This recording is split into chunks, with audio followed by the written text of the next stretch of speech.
Hey guys, so we are doing the appliques on the Scooby Gang, the minimalist appliques. And just like any other applique, don't panic. You want to print out your stitch order sheet on my appliques.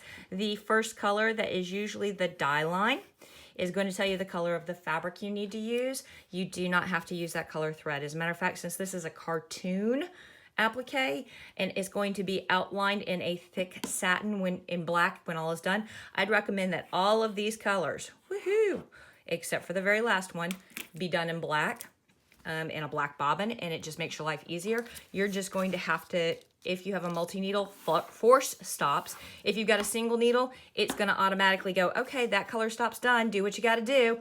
And what we are going to do is we are going to run color stop 1. It's going to give us our dye line for his hair. If you look at the how-to PDF that's included in the zip file, it will tell you the approximate size of fabric you need. His hair is going to be a bright yellow, and it's not going to need to be this much at all. I went through my remnants bin from quilting. This is leftover solids. I fused some SF101 or some fusible interfacing on the back to give it a little heft. And of course I starched the snot out of it so that there are no wrinkles. But our first piece of fabric will be yellow. Again, don't need this much, but our second piece will be pastel peach. Our third piece will be red, bright red. Our fourth and fifth piece will be a true blue. Our fifth and sixth piece will be a white. And once we have gotten all those tacked down, it's going to run a ginormous satin stitch for all of the covering up of the zigzags. And then it'll do your words and you will be done. You're panicking, don't worry about it. You know me, we're going to walk through this step by step. What you do is you want to hoop up some medium weight cutaway, my very favorite stabilizer, and your base fabric, whatever your base fabric is. If this is going to be on a jacket, then you'd hoop and float the jacket panel here. If it's going to be on a t-shirt, you would hoop the stabilizer and float the t-shirt. If it's going to be a quilt square, because when this is all said and done, I'm taking all these leftover pieces and I'm putting them together for my brother for a quilt for Christmas because he's a huge Scooby-Doo fan, but shh, don't tell him, it's a surprise. You can go ahead and hoop your stabilizer and your fabric together. We will be back after dye line number 1. Okay, so we have run Fred. There's Fred.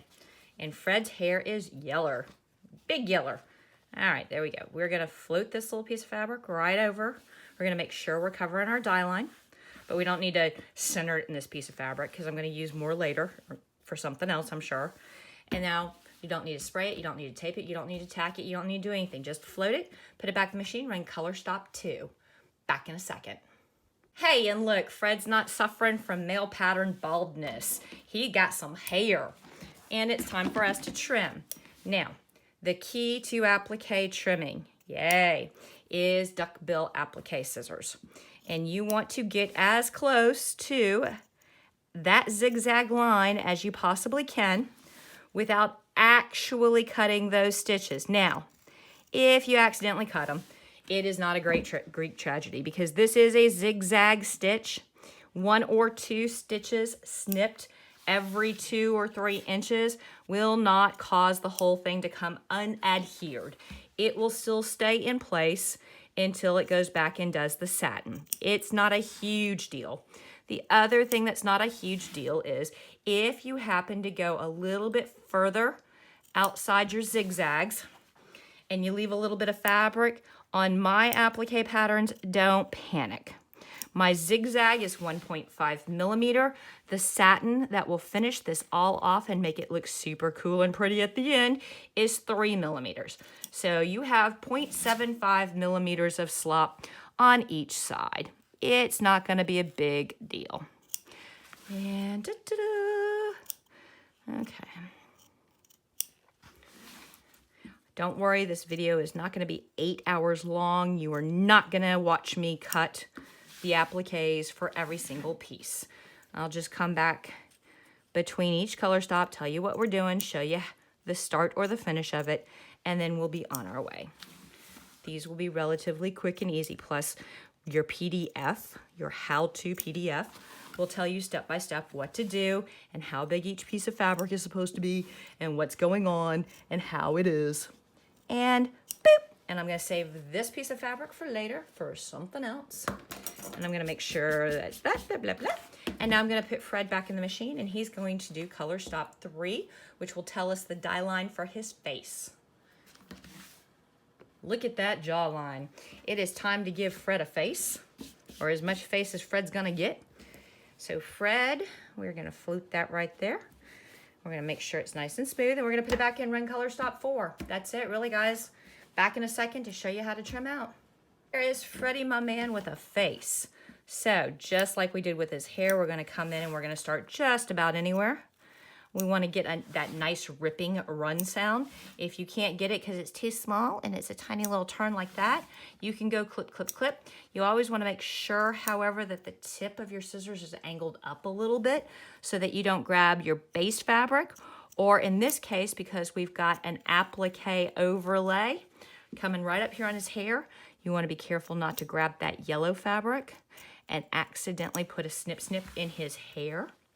Because he just had a haircut, he doesn't need another one. If it gets too much shorter, then he'll look like he enlisted in the army. That ripping sound is my favorite sound, but that only works if you've got really good, really sharp scissors. Another thing that I like to do is I like to get close on the scrap fabric, the pull away fabric, and actually pull away a little bit, not a whole bunch. You don't tug, like I'm gonna yank it out of the hoop, but you give a little bit of positive tension to it so that the weave wants to kind of pull away from the stitches. And that gives you a nice, firm piece of fabric to cut against. And that helps you get that woo. All right, we're gonna put that aside. We're gonna put this in the machine and we are gonna run color stop 1, 2, 3, 4, 5. 5, and 5 should be ascot. Ooh, ascot. Back in a minute. Hey gang, what time is it? It's ascot time. So we are just gonna take a piece of fabric and float it over his ascot, and then we will be back to show you the start of the trim. And there we go, the world famous ascot. That was color stop 2, 4, 5, that was color stop 6. We will trim this bad boy out and then put it back in the machine and run color stop 7, which will do a piece of blue, the dye line for a piece of blue collar. We will be back with that dye line in just a minute. We finished trimming out his ascot, and then we went and ran the next color stop, which would be 2, 4, 6, number 7, and it gives us a dye line for a piece of blue collar, because he is a working man. There we go, we're gonna cover it up, run our zigzag, back in a second. Hello Fred, how you doing? Let's go ahead and trim your collar. And then we'll put you back in the machine and run color stop 2, 4, 6, 8, color stop 9 to get the other part of your blue collar. Okay. We want to be careful not to snip the fabric underneath. Oh, look at me. I knew. Well, goody goody. This is gonna be a little bit thicker fabric than we thought because I managed to tack down both the blue and the white fabric. Luckily it's an applique and the bottom one is lighter than the top one. Oops, my bad. No one will ever know, right? Hush, it's our secret. Okay. There we go. Let's throw it back in the machine and run our dye line for the other blue. Separate your fabric. Back in a second. Look at that. Oh, he's not pop collar or anything. He's just cool on his own. Let's float that one piece of fabric. Just make sure it's the one piece of fabric and tack that down. You're gonna run color stop 2, 4, 6, 8, color stop 10. Back in a second. All right, Fred, you're being high maintenance. I just realized you have 2 more applique pieces after this. So we have tacked down the last piece of blue collar, and then we are going to do 2 pieces of white shirt. Then we are going to do his 3mm or 3.5mm, I can't remember exactly, satin outlines to give him all of his cover up on his zigzag. maybe some definition and details in that ascot so it doesn't look quite so flat. And then we'll run the last stop, which is his words, hey gang. So now throw him back to the machine and run color stop 2, 4, 6, 8, 10, 11. Back after 11. Okay, we need some Fred shirt. There we go. And there we go. Put it back in the machine and run color stop.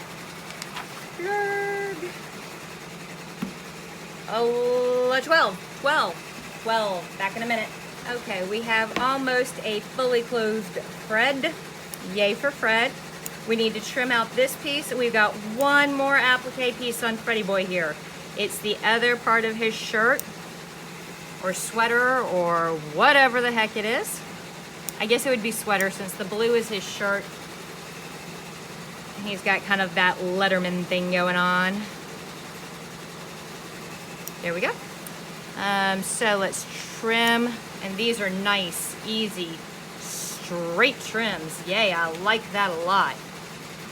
Once we're trimmed out right there, let's throw it back in and run the last dye line for the other piece of shirt.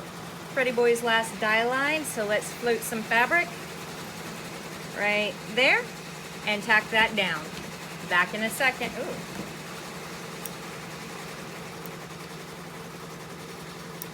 Now we'll be back in a second. And there we are, the last piece of applique. So we're going to trim this bad boy out, and we are going to run the last 2 color stops. The next color stop is a black, and it's going to do that 3.5 millimeter, I believe, satin stitch over all of these zigzags, and do a couple of detail lines to give him some depth. And then it will do a red for Hey Gang on his sweater. And you will not see me between the satin and the red. I will be back at the very end to show you the finished product and how good we did together. Ooh, what is this? Ew. All right, see you in a bit. And voila, Fred is not done. I did not run his Hey Gang. I'll be back in a minute with Fred completely done. See, I knew that was too easy. I knew I'd forgotten something. All right, there he is. So I have got exactly 2 little jump stitches I need to clean up on this bad boy. 1, 2. Voila. Now we're ready to unhoop him. We will trim out his stabilizer at some point and then use him for whatever we want to use him for.